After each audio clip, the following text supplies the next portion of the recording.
How do you start lying? Lying is easy. You only need a few words.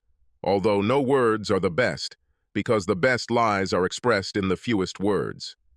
But lies don't start when they're told. Even the most innocent lie, like that of children, does not happen without fathers or mothers. In general, it begins somewhere. You won't do this. My wife of 7 years chuckled, and I began to wonder how well her professional career was going.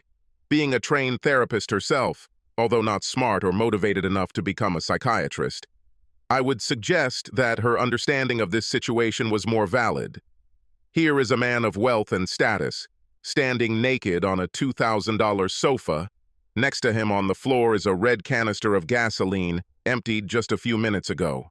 His clothes are neatly folded on the table in front of him, with his cell phone next to them. He holds in his hand a pack of cheap matches that he can light at any moment and turn the room into a blazing inferno.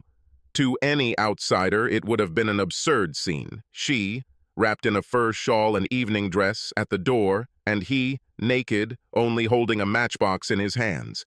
And yet she does not see the horror of this situation, my situation.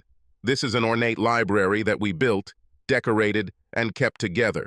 This is the most beautiful part of the whole house, with 2 floors of books and furniture, as well as bay windows through which you can see the sunrise on one side and the sunset on the other. It is like a heart in which we put all our treasures, all our memories, all our secrets. Oh, I will do it with pleasure, with great pleasure. I told her this, matching her grin with the same devastation, and shook the matchbox in my hand. I would rather burn this whole house to the ground than leave any of this to you. Then I saw something like recognition in her eyes. It was a distant recognition, perhaps playing with the idea of a minor memory. Perhaps it was recognition of the room in which we were both standing, or perhaps it was a fleeting recognition of my body, which she once knew better than I, now naked and slick with gasoline, glistening in the soft light of the room. Perhaps she was drunk. She told me that evening she had attended a gala or a social event or some other rich save-something event. Whatever she learned in that moment changed her. "John," she whispered, "this is not how we should discuss this. Please, put down the matches. Tell me, Andrea, tell me where you were tonight." I held the match to the striped box, showing her how serious I was. She took this as an invitation to enter the room, extending her arms towards me as if trying to calm me down, as if I, her husband, were one of her patients. She continued to move towards me, like Cruella de Vil, cornering a helpless Dalmatian.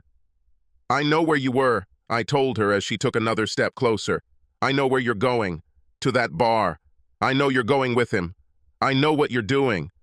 John, you need to put down the matches so we can talk." She spoke again and took a few more steps towards me, her eyes darting to the matchbox. Her voice was soothing. No matter how it looked, I wasn't crazy. I knew everything. I knew that she was having a particularly torrid affair with a doctor at the hospital where she worked. I knew his name was Conrad, and I knew his address. I knew his wife was Pepper, and his daughters Maggie and Sophie. I knew they had met at the Red Herring, a respectable bar for married singles looking to break their ominous marriage vows. I knew that in 7 years of marriage, she had been faithful to me for 2 years. I knew that she loved him, and I knew that she was planning to leave me very soon. Just tell me why," I demanded in the most desperate tone. "It's okay, Johnny," she whispered to me, moving closer and closer. She was close enough to touch. "It's okay. Just put it down and we'll talk, okay? I'll tell you everything you want to know." At least she was pleasant to listen to. I looked far behind her, into the empty black bay window. It was dark outside. Only one street was lit, somewhere far, far away. There was no moon, no stars, and suddenly there was a glimmer of light, a sign, and I knew exactly what needed to be done. "No!" I shouted, scaring her.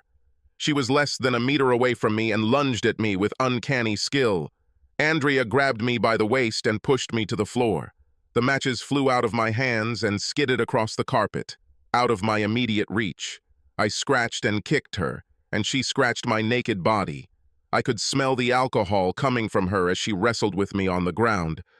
I managed to slip out from under it for a moment and rush to the matches. Every second she was scratching and hitting my body, trying to gain an advantage. She was much stronger than I imagined, or perhaps she was just experiencing a much stronger adrenaline rush than I was. In the chaos of the struggle, amid a flurry of blows and scratches, and I think there was even a bite, she knocked me to the floor again. She sat on top of me, trying to tie my hands with a nearby electrical cord. I felt the burning of my skin in the places where she scratched my body. My nose was bleeding, and I could already feel bruises forming on my body from falling to the floor. "Help! Help!" I shouted as she picked up the matches and rose to her feet so that I could not reach her. "Help me!" I heard the patter of footsteps and the screams of distant figures. I shouted louder, "She's going to kill me! Killing!" I looked at Andrea, my sweet wife, and our eyes met. She finally understood what I did. My glance at the floor, the smell of gasoline, and the sound of gunfire erases the memory of what happened next. All that becomes clear to me in the next moment is my wife, my dear wife, lying calmly and motionless on the gasoline-soaked carpet. Her mouth is slightly open. Her outstretched hand clutches an open book of burgundy matches. On the inside it says, Conrad, 347, 551205, and on the outside, Red Herring, Grill Bar. Oh, my dear wife, you should know that I think about you often. I keep your matchbox in the corner of our library. This place is like a heart, my love. This is the place where we keep all our treasures and our memories. This is the place where we keep all our secrets.